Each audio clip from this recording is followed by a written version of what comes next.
What's up, everybody? Welcome in. Hope you're having a fantastic Saturday. It's college football day, one of my favorite days of the week. Welcome in again to the OBR Draft Show. I'm Jacob, Mr. Bill Sparks, with me as always. We are going to start at the top like we do every week, guys. We're going to talk about some quarterbacks. We got some stock watch. And then we're going to talk, if we have time, we'll talk about some of the matchups today.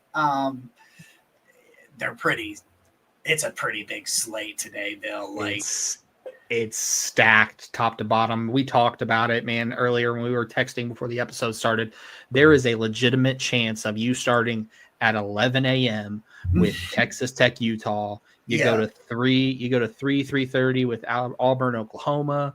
You take it to 7:30 with Bloomington, with Illinois, Indiana, and then you wrap it up at USC, Michigan State. Like you are legitimately looking at 12 hours of college football, folks. We are back.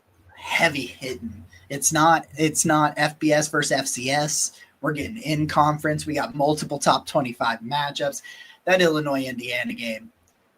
By the way, they're giving Indiana like 6.5 points in that game, I think, or something like that. I'm like, I think I'm going to take the points. Yeah, it's 5.5. It's 5.5. As I look, just a few moments ago. Listen. You were talking about both the Illinois-Indiana game and the Texas Tech-Utah game as potential eliminator games, because you got to think 12 teams in the playoff, you lose that one game, that might be it. Well, Illinois' got, Ohio State in 2 weeks? Yeah, I think it's Ohio State in 2 weeks, and then they have Penn State at the end of the season, or it may be the other way around, but I know those are the two they've got, and then Indiana's got Oregon and I believe USC. Yeah, they got USC. The way their schedules are set up, like this is their big bowl matchup. Yeah, and Oklahoma's got a gauntlet. Like Oklahoma's got. It's crazy though. It's going to be so many playoff implications, and in the first month of the college football season. I love it. So, guys, all kinds of awesome stuff. We're pre-recorded today. We do apologize. I'm currently, as this is probably airing, I am on my way to Cleveland for the Browns-Packers game on Sunday. So, as you're watching this. So, let's get into it. Let's talk some quarterbacks. Let's talk about a guy we've talked about a lot, but he just keeps coming up. Yes, my boy, Baron Morton from Texas Tech. Listen, I get it. It's Oregon State. You can't put too much stock into it. But the numbers on the screen there, 464 yards, 4 touchdowns, an interception, an average depth of target of almost 12 yards per PFF. And the big thing that I like to evaluate with my quarterback position is how well do they operate between the numbers, because that's where you make your money in the NFL. That middle section of the field that shows I'm going to throw it there, make me stop. And he's got 11 touchdowns in 3 games. 8 of those have come between those numbers in the middle section of that field. Baron Morton has shown that he is not afraid to sling the rock. He's not afraid to sling it over the middle of the field. I get there's the conversation about, is this a spread offense? Is this an air raid offense? But here's the thing. He can move throughout the pocket. He does very well at doing so. He has the arm talent. This is Tony Romo 2.0 every time I see Morton. And right now, if you told me he was a top 50 selection next year, you'll get no argument from me, because he's sitting in my top 5 QBs right now. Yeah. Sorry, Casey's calling me. I'll say my thought and then I'll text him back. Yeah, he's, again, like I think we talked about either last week or the week before, when I was like, this is not a guy that was on my radar whatsoever, but he just keeps making plays. And it's just like, okay, well, you're starting to get into the meat and potatoes of your schedule. Now, if you can do it in these coming weeks, starting this week, like he's a firmly, if you were like gun to my head right now and you don't want to do that this early in the season, do I think he's like a back end of day 2 guy right now? I kind of do. And it's not like he's not good. He doesn't have the biggest arm. He's got plenty of arm, but like he's not like, I don't look at his tools and say, whoa, but I do watch his tape and go, yeah, that's an NFL quarterback. Like that's a quality quarterback. Like maybe he never becomes a star, but like, could he be a solid starter? Like I'm very intrigued by Baron Morton. Like he passes every time. You can only play who's in front of you, and he's taking care of business every week. So now that the level of competition gets ramped up, I'm excited to see where he goes. But like every draft podcast, everyone, I listen to plenty of them, I keep hearing his name. Everyone, everybody I respect in the industry is like, Baron Morton, pay attention. Yeah, he has the highest floor of any quarterback in this class. The ceiling is not as high as some other ones that you're going to see. You know, he doesn't have a ceiling like a Sellers or even a Nussmeier or a Childs or a Mendoza, but he has the highest floor. If you told me you needed to take someone in that top 50 range that comes in for you and is either a long-term NFL backup and a spot starter, or you needed someone to come in and just keep the ship afloat and just be a game manager-esque guy, Baron Morton's your guy. Baron Morton's like that guy that ends up being Andy Dalton. Not that he's the same thing, but you know how Andy Dalton kept being the bridge for a while? Like everybody was signing him to be the bridge quarterback. Like that could be where Baron Morton's career goes. But like I like him. I like him. Yeah. First guy I want to talk about. I always want to talk about this guy. Bam! Your boy. Money line. Bam! Against Temple, John Mateer strikes again. 20 of 34, 282 yards, a touchdown, interception, 6 carries, 73 yards, a touchdown, including a 52-yard touchdown run that was just – I mean, I thought he was a pretty good athlete, but, like, he turned on the Jets on that game and, like, got to a top – I would love to see, like, the top MPH on that. I don't know if that tracking data is out there. But the thing that I get to when I talk about these quarterbacks, 87.4 grade under pressure. It was against Temple. I get it. He still only went 20 of 34. That's one thing we were talking about pregame. Like he's probably going to be like a 62%er, like a 60 to 62% completion percentage. That's probably where he's going to live. But like you can live with that when it produces over 300 yards of offense and multiple touchdowns every game. Like here it comes this weekend, man. He's got that Auburn defense is no pushover. No. He did it against a Michigan defense that I think is loaded with NFL talent. He's got a gauntlet. If Mateer continues to put up these numbers, and I am doing this show, our show is going to be doing very soon, updated quarterback rankings. Spoiler, I got John Mateer quarterback 1. I don't give a shit. I know people think I'm crazy, man. Wow. But dude, I was listening to Joel Klatt today. Which, by the way, if you don't listen to the Joel Klatt show and you love college football, you need to be listening to the Joel Klatt show. It's a great show. And he was just talking about the leader he is and the way teammates gravitate to him. And when you have a guy that you love and gravitate to, you play harder for him. And that is one of the ways I think he elevates everybody around him is because they go, we got 10 back there. We can take on anybody. Yep. He'll put the offense on his shoulders. They're starting to get a little bit more of a run game. I know it was against Temple, but like they're starting to get a little bit more of a run. I just don't know what the hell's going on with Jaden. If Jaden Ott could get going, because I really liked Jaden Ott last year. If he can get going and they can get a more consistent run game around him, like I may or may not have put money on him to win the Heisman earlier today. It might have happened. It could have.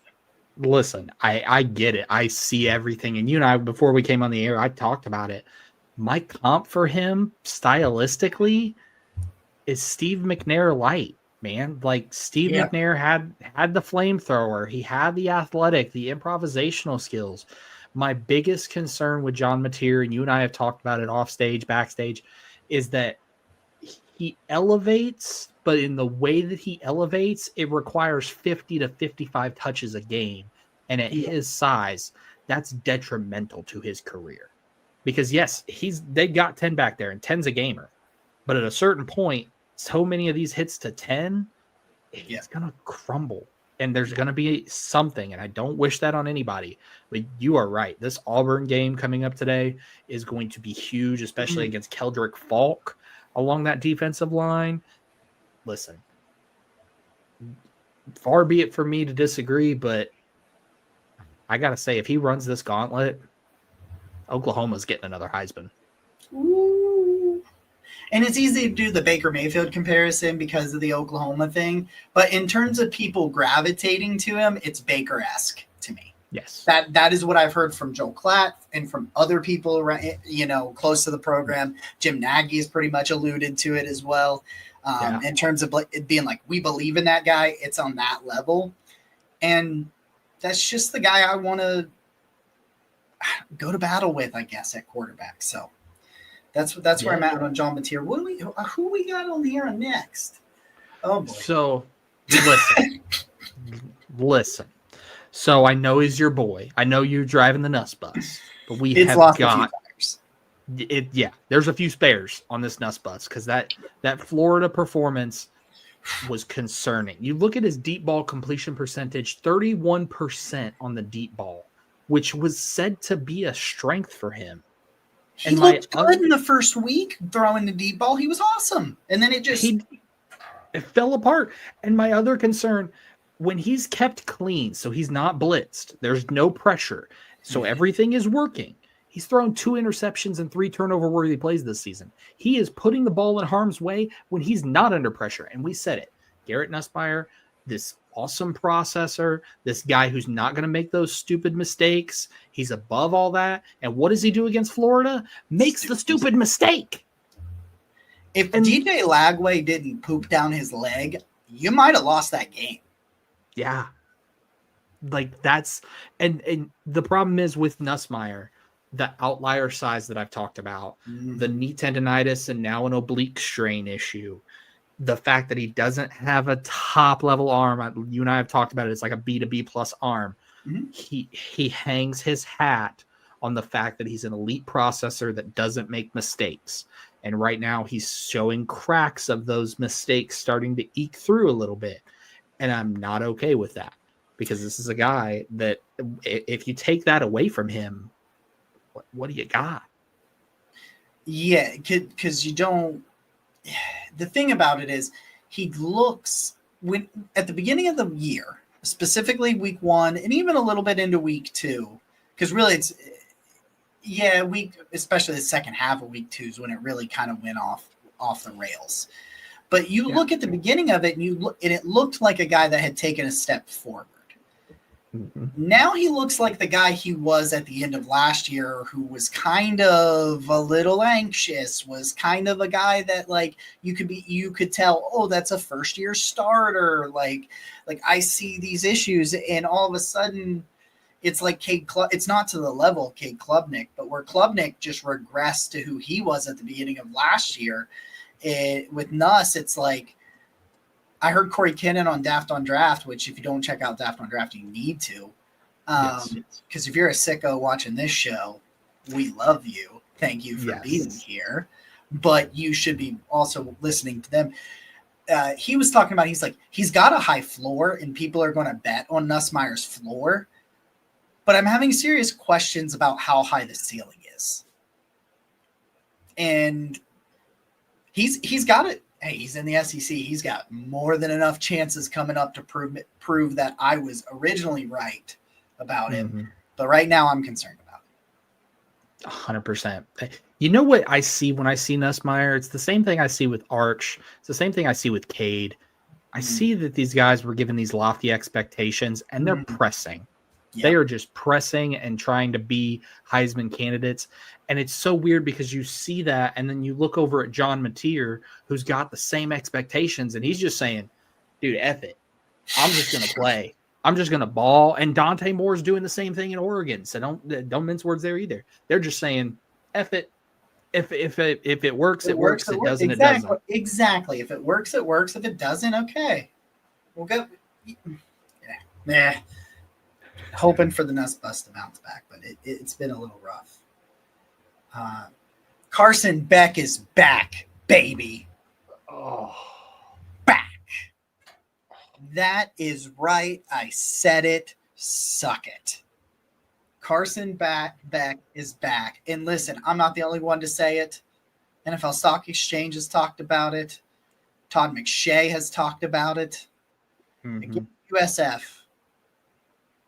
23 of 28, 340 yards, 3 touchdowns. He did have the 2 interceptions, and one of them was bad. One of them was bad. I was like, what you doing, Bubby?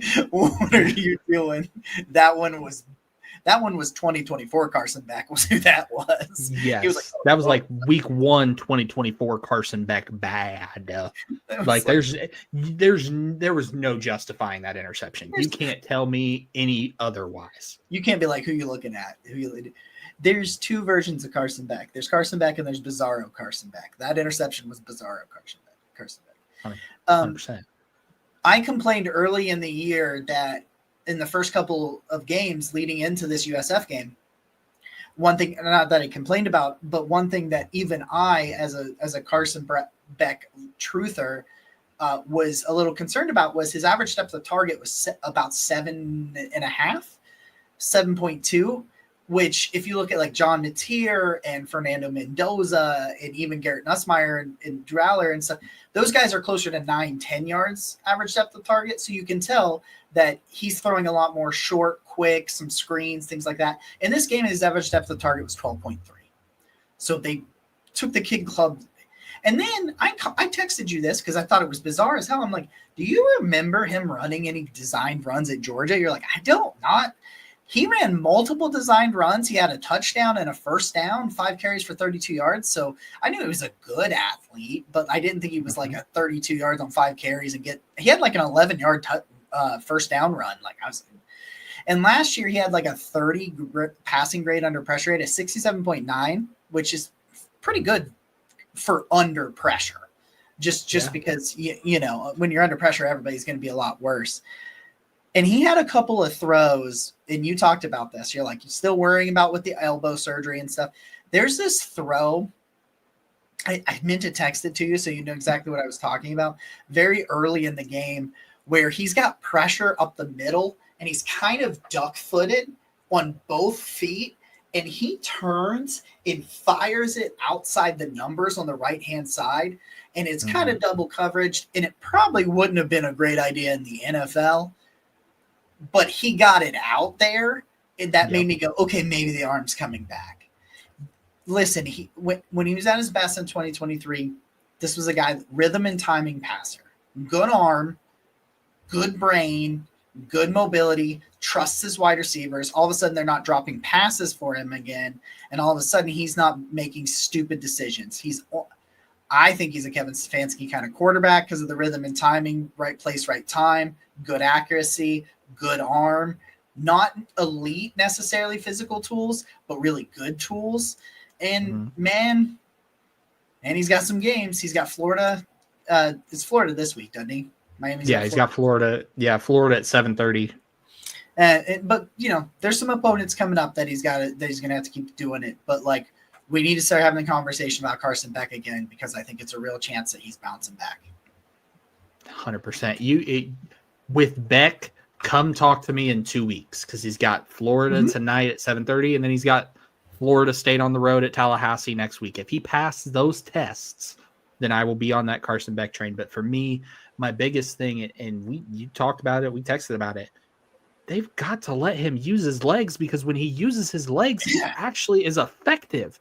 Yeah. He can read and diagnose the RPO. He is an RPO style guy. And I think that may have been a problem with him at Georgia because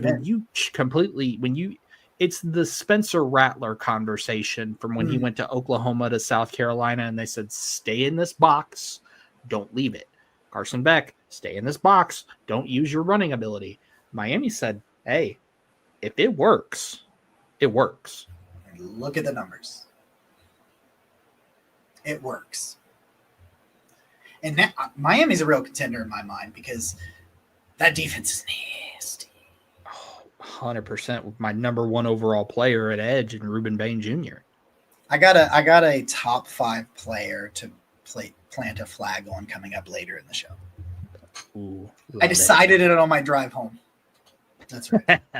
Love it. So, listen, my next quarterback, he's not getting talked about as much, but he should be. It's Joey Aguilar from Tennessee. And I get all the comments right now are saying, Bill, that Tennessee offense is horrible to evaluate. We saw Hendon Hooker and we saw Joe Milton.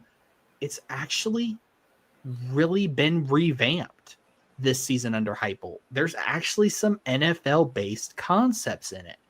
And that's why Aguilar is going out there and he's dealing. Look at those numbers, 371 yards, 4 touchdowns, 83% completion percentage on deep passes. That's passes 20 yards or greater. The big thing, effective in play action. All 4 of those touchdowns came on play action. And it wasn't perfect for Aguilar. There were some nasty interceptions in that game. I argue that he led them all the way to the pearly gates of beating Georgia, and had the kicker not had Pearl Harbor D-Day in his eyes before he kicked that field goal, Tennessee would have beat Georgia. He came out of nowhere. Aguilar was another guy just not on my radar at all that came out of nowhere. I'm very excited to see where it goes. I didn't get to watch that Tennessee Georgia. I still haven't even got to rewatch it back. I was watching Demon Slayer, Infinity Castle and IMAX. I think that's the greatest film of all time. Yeah, and that's hilarious because you were on the way to Demon Slayer and I'm watching the game and I'm texting you like, Aguilar looks like a beast. Aguilar had 3 touchdowns up on Georgia. And you're just, it's like an ESPN ticker across the text messages. And then at halftime, I'm like, by the way, Aguilar, horrid interception. And like my phone goes off. I'm like watching this movie and I'm like, oh, okay. I just keep going back and forth. All right, this is another guy, man, that's really come out of nowhere for me. The TCU quarterback, Josh Hoover, okay?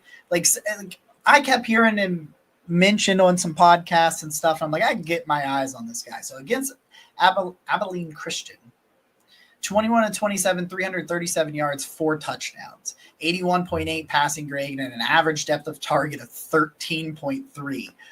Old dude was just like intermediate and deep balling the hell out of these guys. Like this is a guy, Trevor Sycamore on NFL Stock Exchange. They actually I had put this slide together and then I was listening to their most recent pod and they talked about Josh Hoover. And he said, he's another one of those guys where it's like, he's probably a career backup. Although he admitted, and this is true, I had to fact check this. It does look like his arm got better this year. He's got a little bit more zip on there. But going into this year, it was a very average arm. It was an NFL arm, but it was like a NFL start 2 or 3 games a year arm because then they're going to start timing you. It was against Abilene Christian. He hasn't really played anybody of much substance yet, so we'll see where it goes. But I love the way the dude operates in structure. Like, he's just – my favorite type of quarterback is the one that has just complete control over their offense, right? Like, I love the traitsy guys. And then sometimes you get lucky and you get a traitsy guy who also has control. Like, that's what Lamar Jackson is. He's a traitsy guy with complete control over his offense.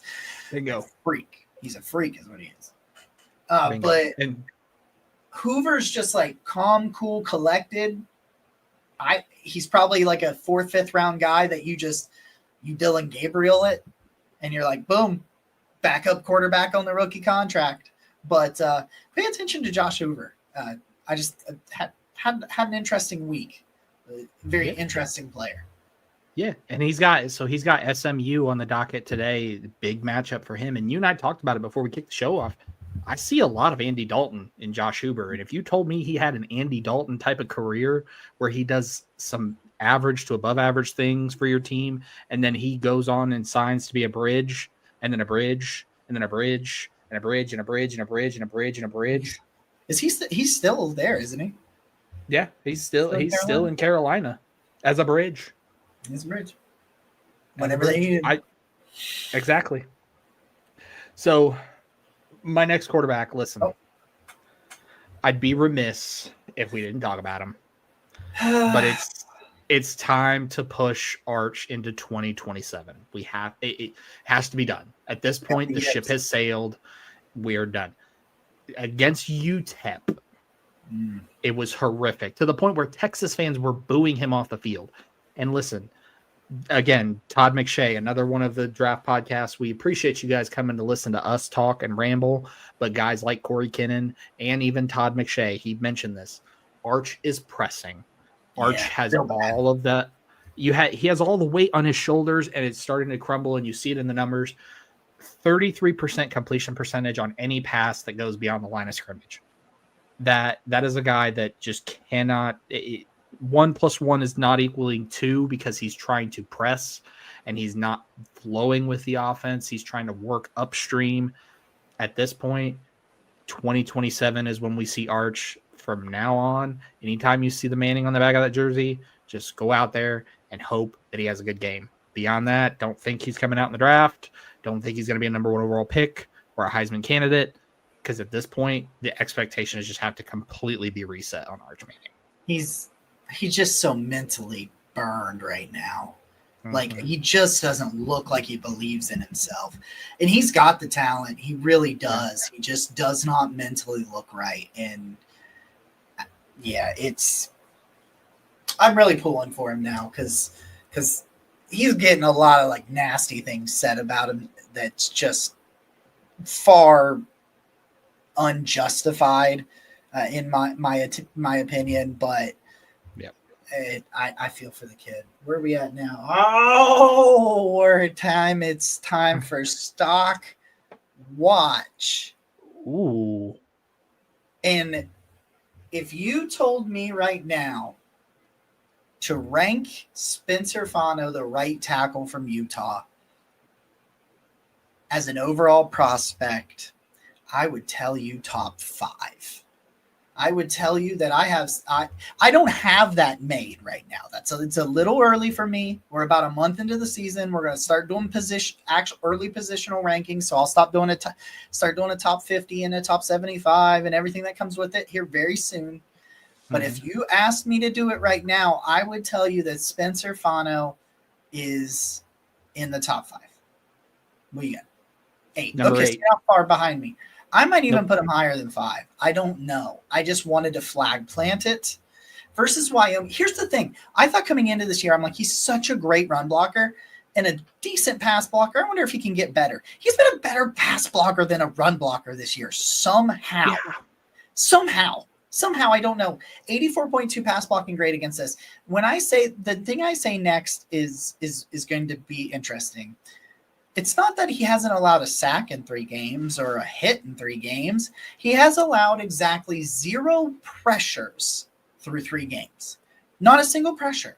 There has not been a pass rush snap that he has lost to the point that it affected his quarterback in 3 games, according to PFF.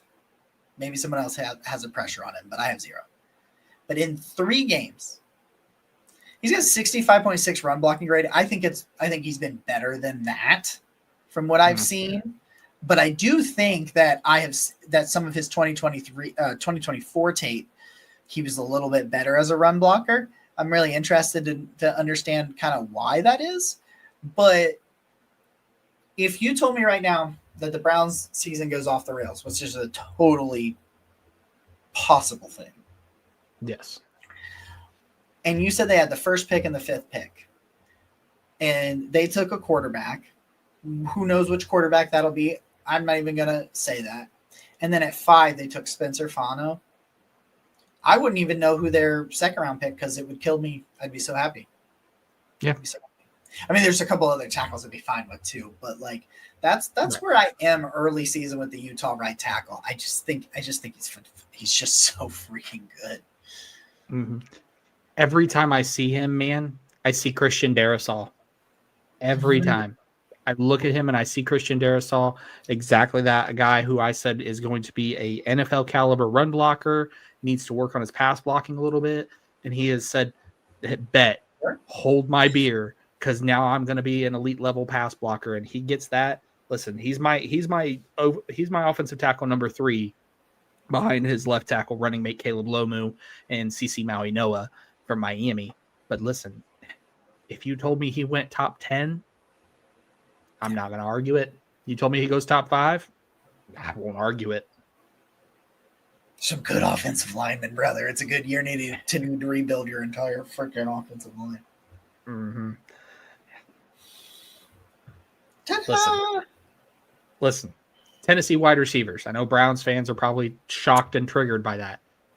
But Chris Brazzell from Tennessee had himself a day.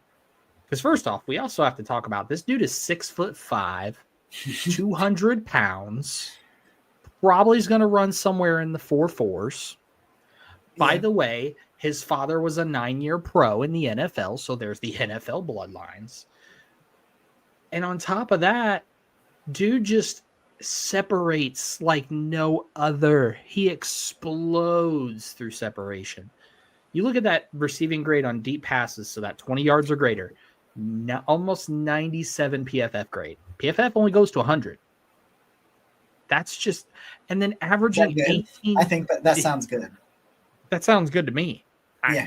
Listen, averaging 18 yards of reception through 3 games. That's a deep threat in every way, shape, and form.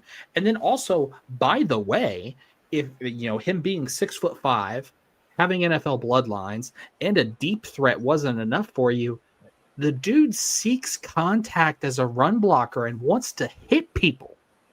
He wants to hurt you. He wants to hurt you because he picked it up from Willie Fritz at Tulane. And this is a guy, I'm a little lower on him right now. I've got a 4th round grade on him because the off the field issues got to check out. Obviously, there was issues where he was arrested for speeding and driving under a suspended license after a traffic stop in Knoxville. So is that a one-off or is that continuous? It ended up being what? Did you hear the breaking news about Jadeveon Clowney was arrested over the weekend? For trespassing?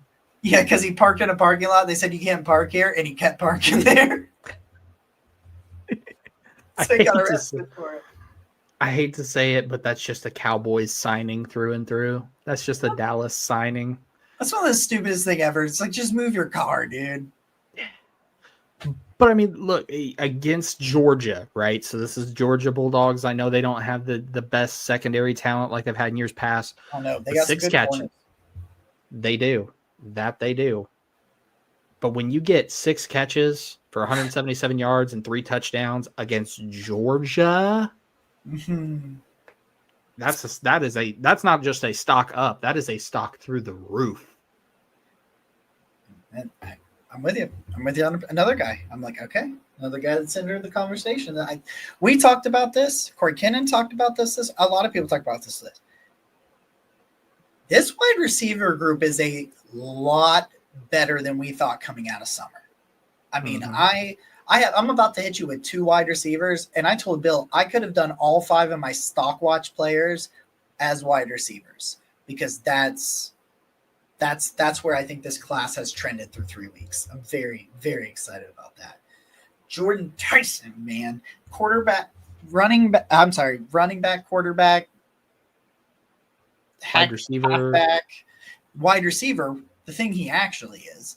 Jordan Tyson from Arizona State against Texas State, 6 catches, 105 yards, had a touchdown, 12 yards average depth of target, and 4 of his 6 catches were for first downs. And he had a catch in this game that I still don't know how the laws of physics allowed him to make this catch. His body control is insane. It's just insane. He's got good to great speed, not really elite, but good accelerator, good route runner, and the concentration. I mean, you could literally have him next to one of those giant speakers from the Fairly Odd Parents and start playing that in his ear while also punching him in the stomach, and he would still ignore all of it and catch the ball because that's the level of concentration he has. That was a really weird analogy. You're welcome. Hope you're having a great Saturday. Like and subscribe to the channel. Love it. He's so much fun. And like Sam Levitt's kind of going through it right now. But like, I think if Sam Levitt's like, hey, how about I just make a better effort to get into Jordan Tyson? He's going to feel a lot better about his chances. He's going to get a little confidence. That offense is going to get rolling again. But Jordan Tyson's my wide receiver 1, and that's not changing anytime soon. No. So listen, I know you just hyped up the wide receiver class, and I agree with you. I think this wide receiver class is someone who's high on it. I think it's even better than anticipated, but we have to talk about a guy who's had a little rough go of things here recently. It's Aaron Anderson from LSU. Against Florida, he had a decent game. 4 catches, 75 yards, but 2 drops. Gives him 3 drops through 3 games already. But the most concerning part for me is his average depth of target is under 7 yards. And yes, he had the juice. He has juice, but when you're giving him the ball at an average of 7-yard depth, you're asking him to do a lot. And he's good, but he's not that good. And that's what concerns me. Like, especially the other concerning part is when you look at his game, it's predicated on getting him the ball in his hands and him making a play. But he's not going to make a 50-yard play every time. He's not going to break them every time. And then the other concern is the drops. We're averaging a drop a game at this point. You can't have that. No. You can't have double-digit drops on season. And this is after a couple of weeks after he was a stock-up player because he had a really great opening weekend. Bingo. Yeah, you're asking him to do a lot. Bryce Lance. Ooh. North Dakota State. Shout out Anthony Russo. 4 catches, 159 yards, and a touchdown against Southeast Missouri State. He had 93 yards after the catch, including a 75-yarder. Yes, it is the younger brother of Trey Lance. Trey Lance. Yeah. He's one of those side speed guys. Got some good size, good speed. I don't know if I would necessarily call him elite at really anything, and you can see he's a little slender. Like, the length is there, but like he's not Said Tillman big, but I think he's got a really nice set of tools overall. He's kind of a guy that I think like is a high end 2. I don't know that he ever becomes a number 1 in the NFL, but like he can be explosive. He can create after the catch. You'll never have enough of those guys. I would kill for the Browns to get somebody that can make a 75-yard play this Sunday. That'd be awesome. They do have them. They just have been doing a really shitty job of using them. Yes. But he has the big play potential. He's starting to kind of catch on a little bit. I wish he was at an FBS school. I could watch him against that kind of competition. But he does a great job. I think like I said, good length, good size, good speed. Everything's just really good. Not necessarily great for me, but everything's like really good. And anytime you got a guy that can make a 75-yarder, and when he does it, he makes it look easy. Like he's kind of like one of those guys. He's like, I'm just gonna do this. So So if you wanted a deep cut from the FCS level, you got Bryce Lance, North Dakota State wide receiver. Love it. So I'm bringing a guy to the dance that isn't talked about enough. His running mate gets talked a lot more.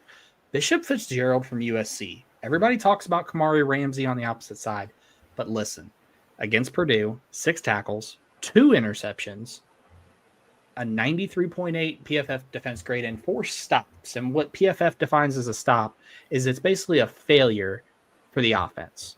4 of those in 3 games. And here's the best part. You look at his passer rating allowed against week 1 against Missouri State, 2.8. Against Purdue, 56.3. And yes, he had a rough go of it against Georgia Southern, gave up, 2 touchdowns that he was attributed to for PFF.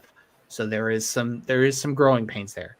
But if you want a guy at the top of day 3 that is a thumper on the back end, can cover like nobody's business, in the same mold as Malcolm Jenkins, which is my comp for Bishop Fitzgerald, listen, the Browns don't need to go safety in round 1 if they can get a Bishop Fitzgerald in round 3 or 4. Yeah, they could use one. That'd be pretty cool. I do like Bishop Fitzgerald. I'm a big Kamari. I almost put Kamari Ramsey on this episode, but then when you put Bishop Fitzgerald, I was like, I'm not going to do that. I think I'm not going to be that guy. Yeah.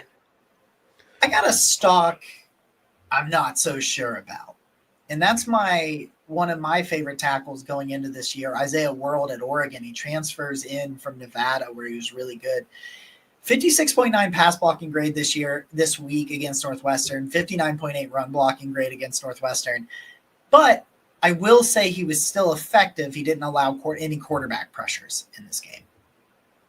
And I know that Dante Moore did a pretty good job getting rid of the ball quickly. Yes. This was the question you and I had in the summer scouting episode two months ago. Mm-hmm. He was really good at Nevada. He was a very good left tackle in Nevada.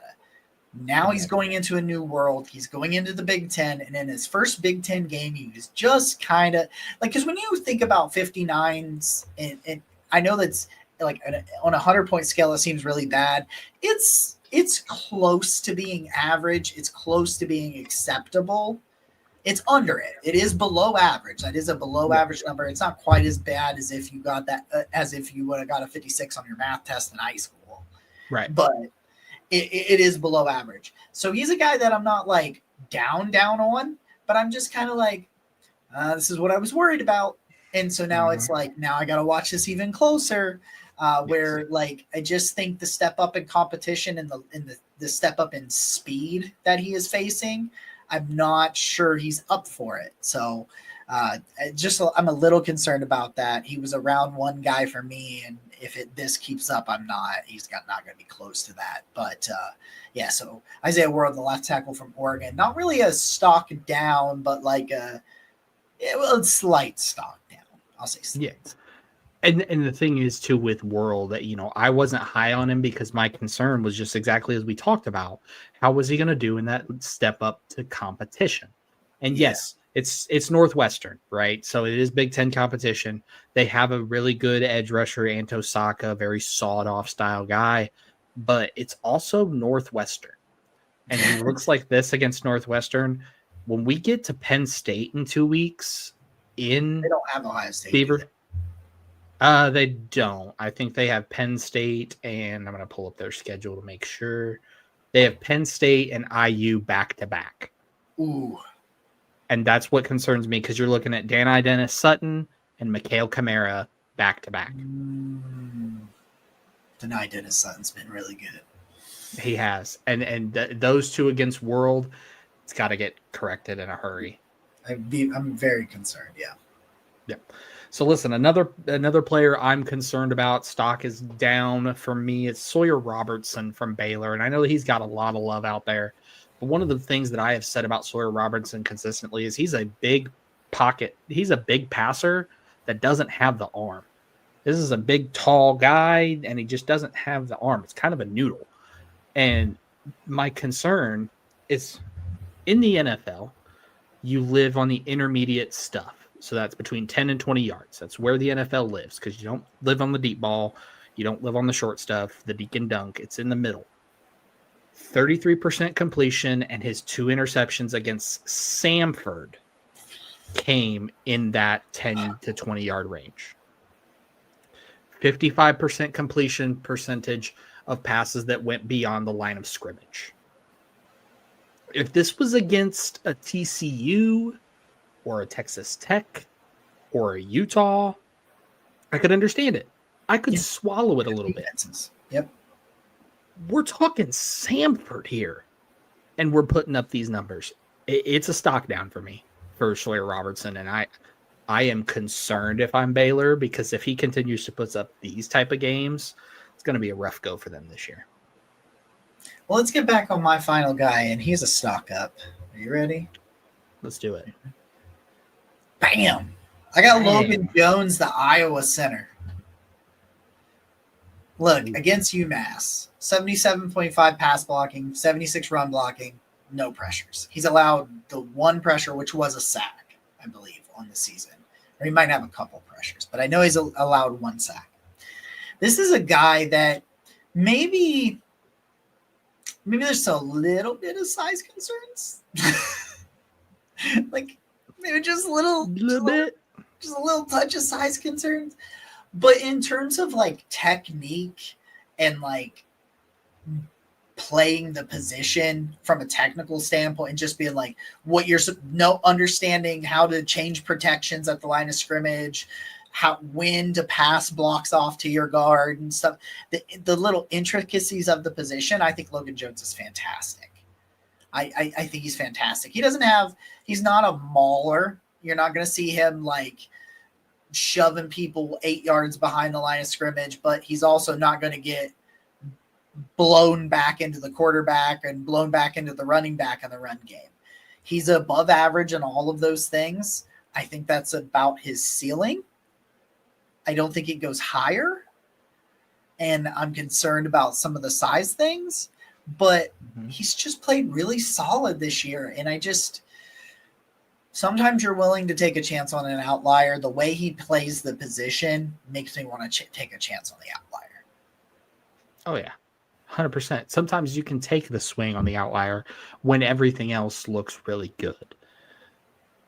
So, listen. Final player. Oh, okay. For me. I could say something about Logan Jones, so I was just like, I'm not ready. Yeah. All right. I want to lead this up because I didn't tell you this before we started, but a flag plant is coming. Oh. My final player. Stock up. Mansour Delaney, LSU corner. 5 tackles, 1 pass deflection. Also had a dropped interception against DJ Lagway, who already had 5. So that would have been 6. Yeah. Allowed 2 catches for 11 yards on 6 targets. When he was targeted in week 3, an opposing passer rating of 42.4. But by the way, when he played Clemson week 1, do you know what he held Cade Klubnik's passer rate in terms of passer rating when targeted? Oh. 12? Ooh, 0. 0. Cade Klubnik's passer rating in the NFL when targeting Mansour Delane was 0. When opposing quarterbacks have targeted him, his NFL passer rating 16.4. 4 pass breakups. The interception against Clemson. The fact that he has had multiple. He has been targeted 18 times this season, allowed 4 receptions for 36 yards. And one of those was against Clemson for 21 yards. I say this now, and it's a 2-part flag plant. Say it with your Number whole chest. 1, LSU DBU is back.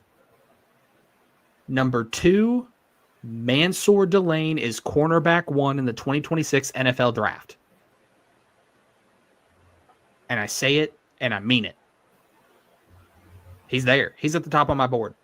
I don't hate it. And a lot of that is because Terrell's got. I love it. His first name is escaping me. The Clemson Avion Terrell, but he's got size concerns.